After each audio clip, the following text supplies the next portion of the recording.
पहला अध्याय। एक समय गिरिराज नारद जी दूसरों के हित की इच्छा के अनेक लोकों में घूमते हुए मृतलोक में आ पहुँचे। वहाँ अनेक योनियों में जन्म हुए प्रायः सभी मनुष्यों को अपने कर्मों के द्वारा अनेक दुखों से पीड़ित होकर देखकर सोचा किस यत्न के करने से निश्चय ही दुखों का नाश हो सकेगा। ऐसा मन में सोचकर विष्णु लोक को गए। वहाँ श्वेतवाहन और 4 भुजाओं वाले देव ईश नारायण को, जिनके हाथ में शंख चक्र गदा और पद्म थे तथा परमाला पहने हुए थे, स्तुत करने लगे। हे भगवान, आप अत्यंत शक्ति से संपन्न, मन तथा वाणी भी आपको नहीं पा सकती है। आपका आदि मध्य अंत नहीं है। निर्गुण स्वरूप के कारण भक्तों को दुखों को नष्ट करने वाले आपका मेरा नमस्कार। नारद जी इस प्रकार की स्तुति सुनकर भगवान बोले, हे मुनि श्रेष्ठ, आपके मन में क्या है? आप किस काम के लिए आगमन हुआ है? निसंकोच कहो। तब नारद मुनि बोले, मृत्युलोक में सब मनुष्य जो अनेक योनियों में पैदा हुए अपने अपने कर्मों के द्वारा अनेक प्रकार के दुखों से पीड़ित हो रहे। हे नाथ, मुझ पर दया रखते हुए तो आप बताइए कि उन मनुष्यों के सब दुखों को थोड़े ही प्रयत्न से कैसे दूर हो सकते हैं। श्री भगवान जी बोले, हे नारद, मनुष्य की भलाई के लिए तुमने बहुत अच्छी बात पूछी है। जिस काम के करने से मनुष्य मोह से छूट जाता है वह मैं कहता हूँ, सुनो। पूर्ण देने वाला स्वर्ग तथा मृत्युलोक दोनों में दुर्लभ एक उत्तम व्रत है। आज मैं प्रेमवश होकर तुमसे कहता हूँ, सत्यनारायण का व्रत अच्छी तरह विधान पूर्वक करके मनुष्य तुरंत ही यह सुख होकर मरने में मोक्ष को प्राप्त होता है। श्री भगवान के वचन सुनकर नारद मुनि बोले कि उस व्रत का फल क्या है? यह विधान किसने व्रत किया और या किस दिन यह व्रत करना चाहिए? विस्तार से कहो।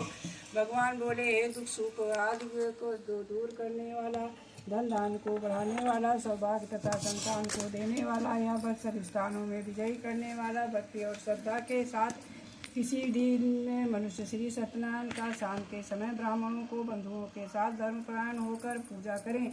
भक्ति भाव से नवेद केले का फल और घी, दूध और गेहूँ का चूर्ण सवाया लें। गेहूँ के अभाव से साठी का चूर्ण, शक्कर तथा गुड़ ले और सब भक्षण योग पदार्थ जमा करके भगवान को अर्पण करें। देव तथा बंधुओं सहित ब्राह्मणों को भोजन कराएं। भोजन पश्चात स्वयं भोजन करें। निश्चय नियत गीत आदि का आचरण कर सत्यनारायण भगवान का स्मरण करते हुए समय व्यतीत करें। इस व्रत के करने से मनुष्य की इच्छाएं निश्चय ही पूरी होती हैं।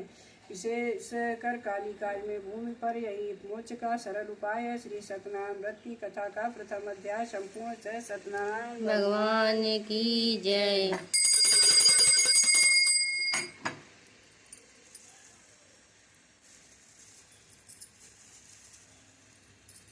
दूसरा अध्याय। सूत जी बोले, ऋषियों, जिसने पहले समय में इस व्रत को किया था उसका इतिहास कहता हूँ, ध्यान से सुनो। सुंदर काशीपुरी नगरी में एक अत्यंत निर्धन ब्राह्मण रहता था। वह भूख और प्यास से बेचैन हुई नित्य पृथ्वी पर घूमता था। ब्राह्मणों को प्रेम करने वाला भगवान ने ब्राह्मणों को दुखी देखकर पूरे ब्राह्मण नित्य रूप धारण करके उसके पास जा आदर के साथ पूछा, हे विप्र, नित्य दुखी हुआ पृथ्वी पर क्यों घूमता है? श्रेष्ठ ब्राह्मण का यह शब्द से कहो, मैं सुनना चाहता हूँ। ब्राह्मण बोला, मैं निर्धन ब्राह्मण हूँ, भिक्षा के लिए पृथ्वी पर फिरता हूँ। हे भगवान, यदि आप इसका कोई उपाय जानते हो तो कृपा करके इसका उपाय कहो।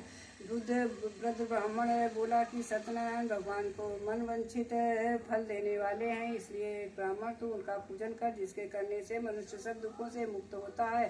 ब्राह्मण को व्रत का सारा विधान बताकर ब्राह्मण बूढ़े ब्राह्मण का रूप धारण करके आने वाले सत्यनारायण भगवान अंतर ध्यान हो गए। जिस व्रत के वृद्ध ब्राह्मण ने बताया मैं उसको करूंगा, या निश्चय करने पर उसे रात में नींद नहीं आई। वो सवेरे उठा और सत्यनारायण के व्रत को निश्चय कर भिक्षा के लिए चला गया। उस दिन उसको भिक्षा में बहुत ऐसा धन मिला जिससे बंधु बांधवों के साथ उसने सत्यनारायण का व्रत किया। इसके करने से वह विप्र सब दुखों से छूटकर अनेक प्रकार की संपत्तियों से युक्त हुआ। उस समय से वह विप्र हर मास व्रत करने लगा। इस तरह सत्यनारायण भगवान के व्रत को जो करेगा वह सब पापों से छूटकर मोक्ष को प्राप्त होगा।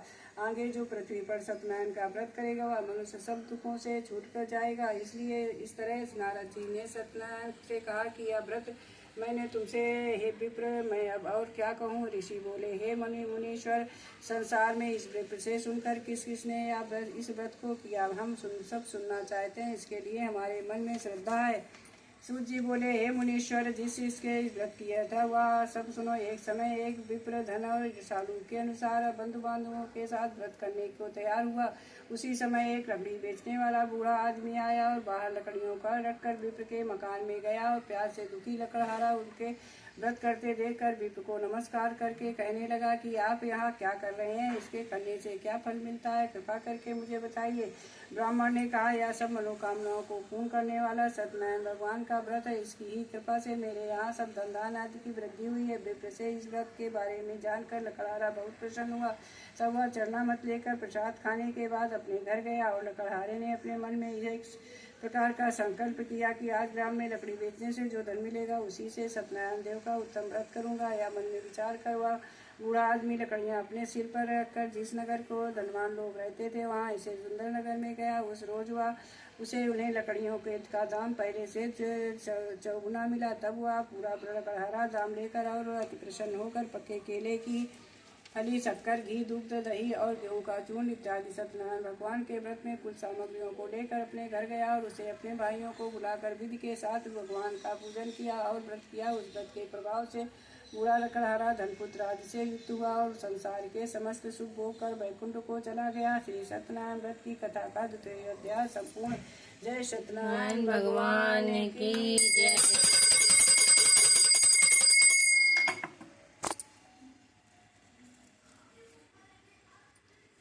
तीसरा अध्याय। सूत जी बोले, हे श्रेष्ठ मुनियों, अब आगे की कथा कहता हूँ, सुनो। पहले समय में उल्का मुख नाम का एक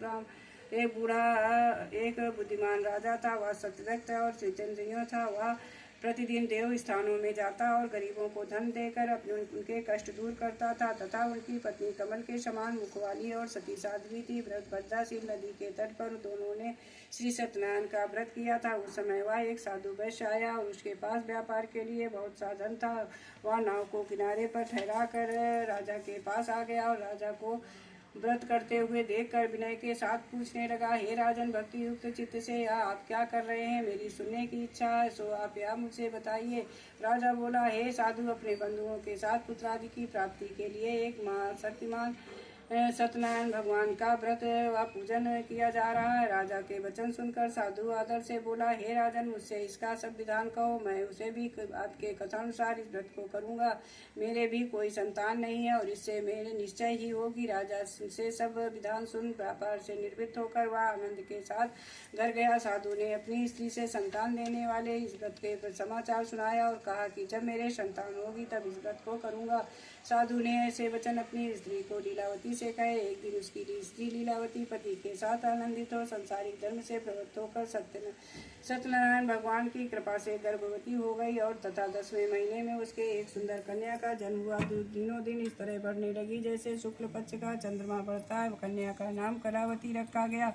तब लीलावती ने मीठे शब्दों में अपने पति से कहा कि आपने संकल्प किया था कि भगवान का व्रत करूंगा, आप करिए, उसे आप करिए। साधु ने बोले, हे प्रिय, इसके विवाह पर करूंगा। इस तरह अपनी पत्नी को आश्वासन दे वह नगर को गया। कलावती पितृगृह में वृद्धि को प्राप्त हो गई। साधु ने जब नगर में सखियों के साथ अपनी पुत्री को देखा तो तुरंत दूत को बुलाकर कहा कि पुत्री के वास्ते कोई सुयोग पर देख कर लाओ।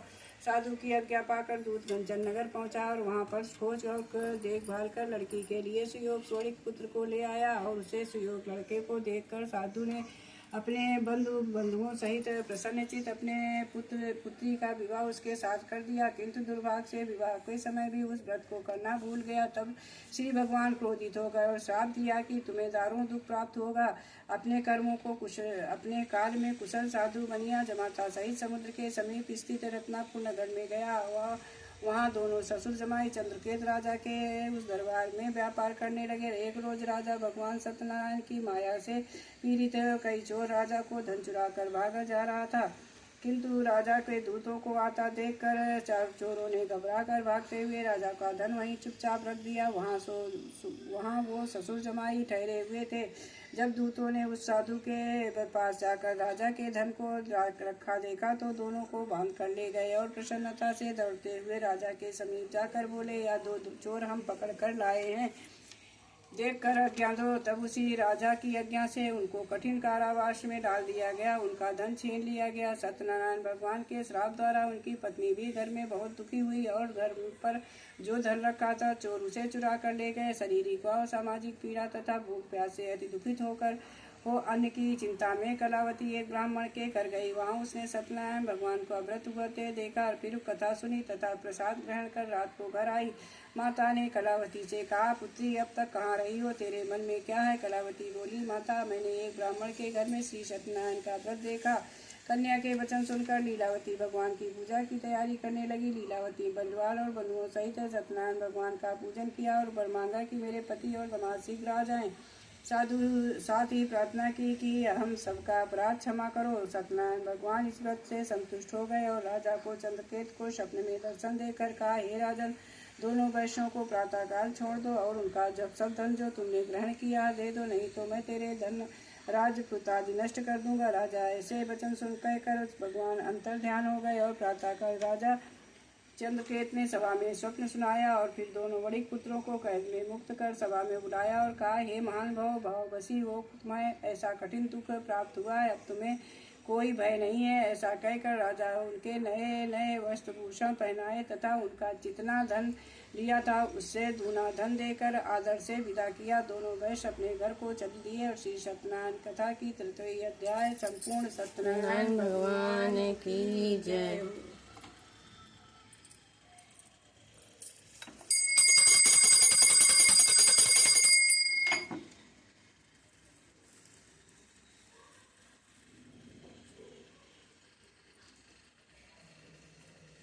चौथा अध्याय। सूर्य जी बोले, वैश्य के मंगलाचार करके आरंभ की और अपने नगर को चला। उनके थोड़े दूर निकलने पर दंडी वेशधारी सत्यनारायण ने उनसे पूछा कि हे साधु, तेरी नाव में क्या है? अभिमानवाड़ी को हंसता हुआ बोला, हे दंडी, आप क्यों पूछते हो? क्या धन लेने की इच्छा है? मेरी नाव में तो बेल और पत्ते भरे हैं। वैश्य के कठोर वचन सुनकर भगवान ने कहा, तुम्हारा वचन सत्य हो। दंडी ऐसा कहकर वहाँ से दूर चले गए और कुछ देर जाकर समुद्र के किनारे बैठ गए। दंडी के जाने पर वैश्य ने नित्य क्रिया करने के बाद नाव को ऊंची उठे देखकर अचंभा किया तथा नाव में बोल पत्री आदि देखकर मूर्छित जमीन में गिर पड़ा और फिर मूर्छा खुलने पर अत्यंत शोक प्रकट करने लगा। तब उसका दामाद बोला कि आप शोक न करें, यह दंडी का श्राप है, अतः उनकी शरण में चलना चाहिए, तभी हमारी मनोकामनाएं पूरी होंगी। दामाद के वचन सुनकर दंडी के पास पहुंचा और अत्यंत भक्तिभाव से नमस्कार करके बोला कि मैंने जो आपसे असत्य वचन कहे थे उनको क्षमा करो। ऐसा कहकर महान शोक दूर हो रोने लगा। तभी दंडी भगवान बोले, हे वणिक पुत्र, मेरी आज्ञा से बार बार तुम्हें दुख प्राप्त हुआ है, तू मेरी पूजा से विमुख हुआ है। साधु बोले, हे भगवान, आपकी माया से भगवान से अधिक आपके रूप को नहीं जानते, तभी मैं अज्ञानी कैसे जान सकता हूँ। आप प्रसन्न हो जाइए, मैं समर्था के अनुसार आपकी पूजा करूँगा।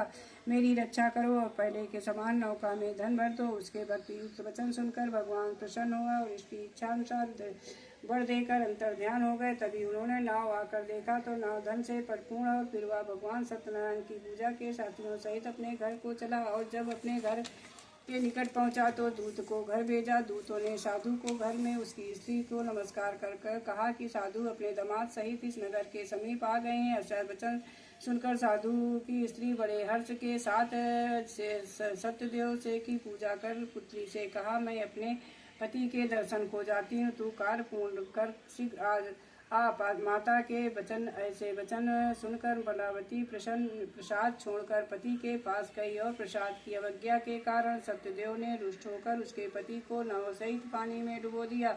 कलावती अपने पति को न देखकर रोती हुई जमीन पर गिर पड़ी। इस तरह नौका डूबा हुआ तथा कन्या को रोता हुआ देखकर साधु दुखित होकर बोला, हे प्रभु, मुझे या मेरे परिवार से जो भूल हुई है उसे क्षमा करो। उस दिन वचन सुनकर सत्यदेव प्रसन्न हो गए और आकाशवाणी हुई कि साधु, तेरी कन्या मेरे प्रसाद को छोड़कर आई थी, इसलिए उसका पति अदृश्य हुआ। ऐसा आकाशवाणी सुनकर कलावती ने अपने घर पहुंचकर प्रसाद खाया, फिर आकर पति के दर्शन किए। तत्पश्चात साधु ने बंधु बांधवों सहित सत्यदेव की विधान पूर्वक पूजा की। इस प्रकार वह इस लोक को सुभोग कर अंत में स्वर्गलोक को गए। श्री सत्यनारायण कथा का चतुर्थ अध्याय संपूर्ण। जय सत्यनारायण भगवान की जय।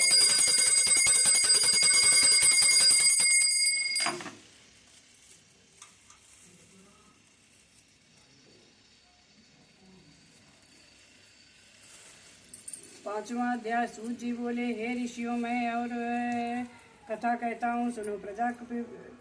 प्रजापाल में लीन तुंग गिरिराज नाम का एक राजा था। उसे भी भगवान का प्रसाद त्याग कर बहुत दुख पाया था। एक समय वन में जाकर वन पशुओं को मारकर बड़ के पेड़ के नीचे आया। वहाँ उसने ग्वालों को भक्तिभाव से बंधुओं सहित सत्यनारायण का पूजन करते देखा। राजा देखकर भी अभिमानवश वहाँ नहीं गया और न नमस्कार ही किया। जब भगवान ने प्रसाद उसके सामने रखा तो वह प्रसाद त्याग कर अपनी नगरी को चला गया। वह उसने अपना सब कुछ नष्ट पाया। वह जान गया कि यह सब भगवान ने किया है। तब वह सत्य विश्वास और ग्वालों के समीप गया और विधिपूर्वक पूजन कर प्रसाद खाया तो सत्यनारायण देव की कृपा से सब कुछ पहले जैसा हो गया। फिर दीर्घ काल तक सुख भोग कर मरने में स्वर्गलोक को गया। जो मनुष्य इस परम दुर्लभ व्रत को करेगा भगवान की कृपा से उसे धन दान की प्राप्ति होगी। निर्धन धनी और बंदी बंधन से मुक्त होकर निर्भय हो जाता। संतानहीनों को संतान की प्राप्ति होती तथा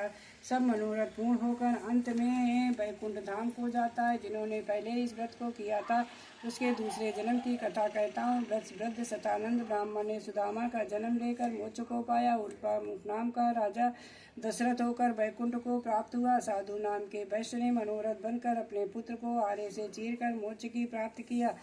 महाराजा तुंगसध्वज ने स्वयं भू होकर भगवान से में भक्ति युक्त से कर्म कर मोक्ष को प्राप्त हुआ। श्री सत्यनारायण भगवान का 5वां अध्याय संपूर्ण। जय सत्यनारायण भगवान की जय।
अद्भुत छवि राजे नारद करत निरंजन घंटा ध्वनि बाजे।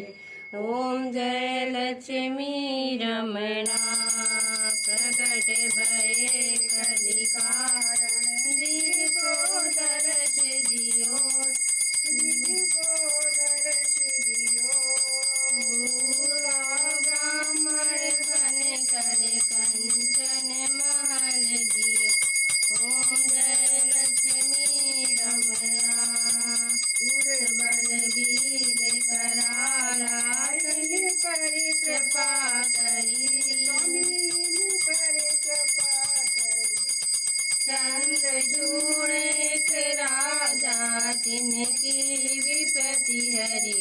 ओम जय लक्ष्मी रमणा वैश्य मनोरथ पायो श्रद्धा तज दीनी सो फल भोग्यो प्रभु जी फिर स्तुत कीनी। ओम जय लक्ष्मी रमणा जय लक्ष्मी रमणा भक्ति भाल संग्राम भक्ति भाव भक्ति के कारण छिन छिन रूप धरे श्रद्धा धारण कीनी जिन क्यों काज सरो।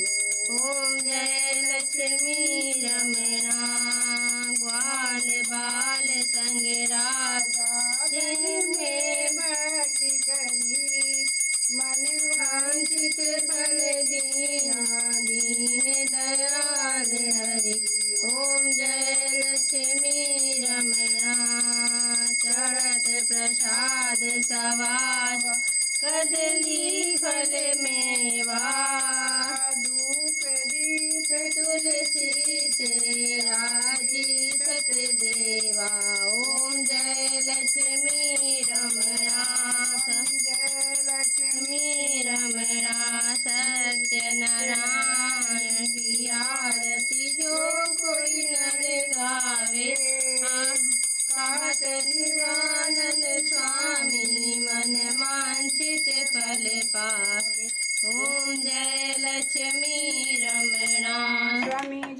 लक्ष्मी रमणा। बोलो सत्यनारायण भगवान की जय।